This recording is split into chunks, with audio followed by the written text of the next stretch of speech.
भक्त और भगवान की परस्पर जो लीला है और भक्त का हृदय का जो भाव है उदार है। भगवान में भी वह भाव और उद्भाव भरा हुआ है। कैसे कि जब गोपियां परस्पर में इकट्ठी होती है तब प्रेम की चर्चा करती है और उनकी ऐसी स्थिति, उनकी ऐसी इच्छा होती है कि हमारे शरीर का चूरा बने,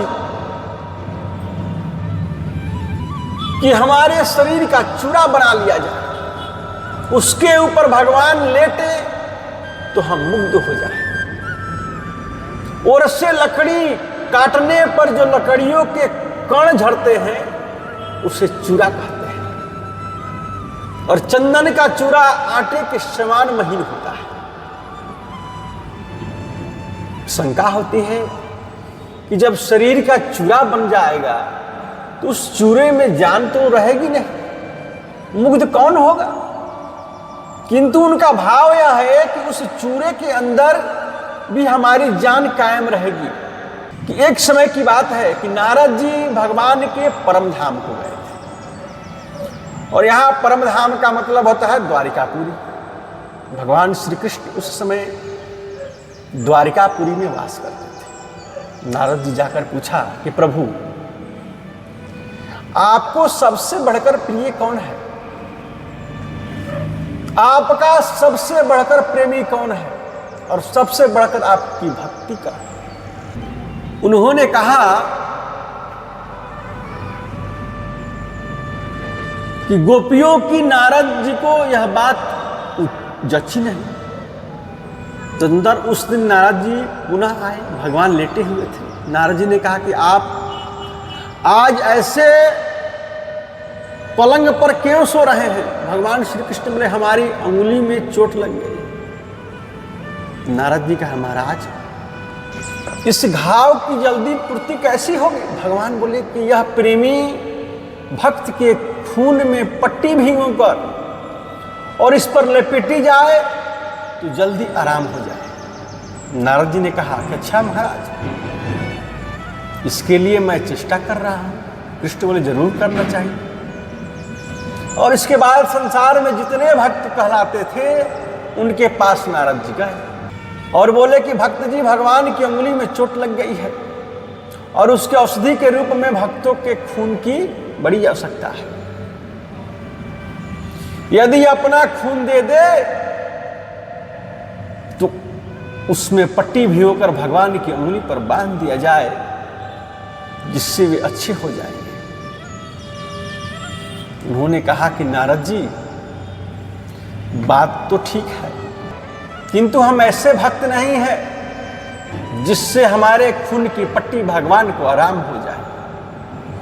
हम जो साधारण आदमी हैं नारद जी, जहां जहां गए किसी ने कुछ कहा, किसी ने कुछ कहा, किंतु कहीं भी भक्त के खून की व्यवस्था नहीं होता। उस समय नारद को याद आया कि भगवान कहते हैं कि गोपियां सबसे बढ़कर मेरी भक्त है। तो ब्रज में चल, घूमते घूमते ब्रज में आ गए और गोपियों के सामने जब वह प्रस्ताव पेश किया तो गोपियां बहुत खुश हुई। बोली नारद बाबा, भगवान की अंगुली में चोट लगा, क्या भक्त के खून से आराम हो सकता है? यदि हो सकता है तो नारद मेरे पास क्या खून रखने के लिए बर्तन है? नारद बोले यह कमंडलू है। गोपियों ने नारद से कमंडलू लेकर अपनी जांघें चीरकर उस कमंडलू को खून से भर दिया और कहा नारद जी,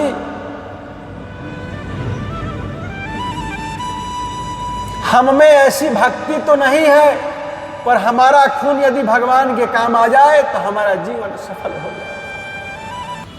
नारद जी खून भरा कमंडलू लेकर वहां गए।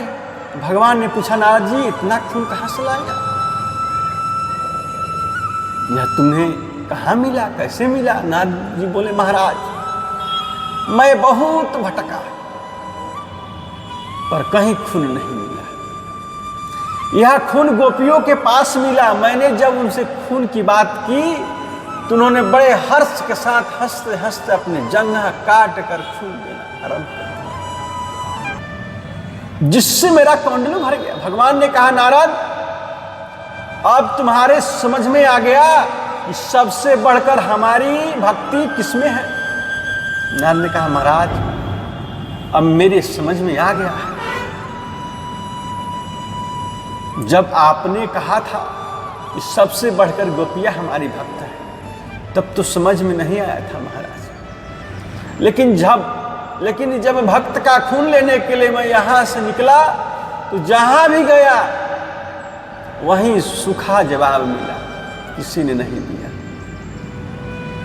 श्री कृष्ण बोले कि नारद, तू भटकता क्यों फिरा? क्या तू मेरा भक्त नहीं है?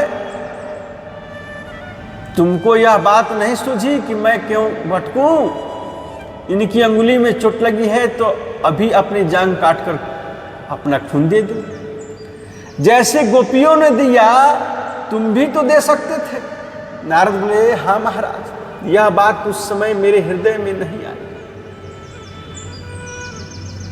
भगवान श्री कृष्ण बोले कि गोपियों को कैसे समझ में आई? नारद बोले, हाँ महाराज, अब मेरी समझ में आ गई है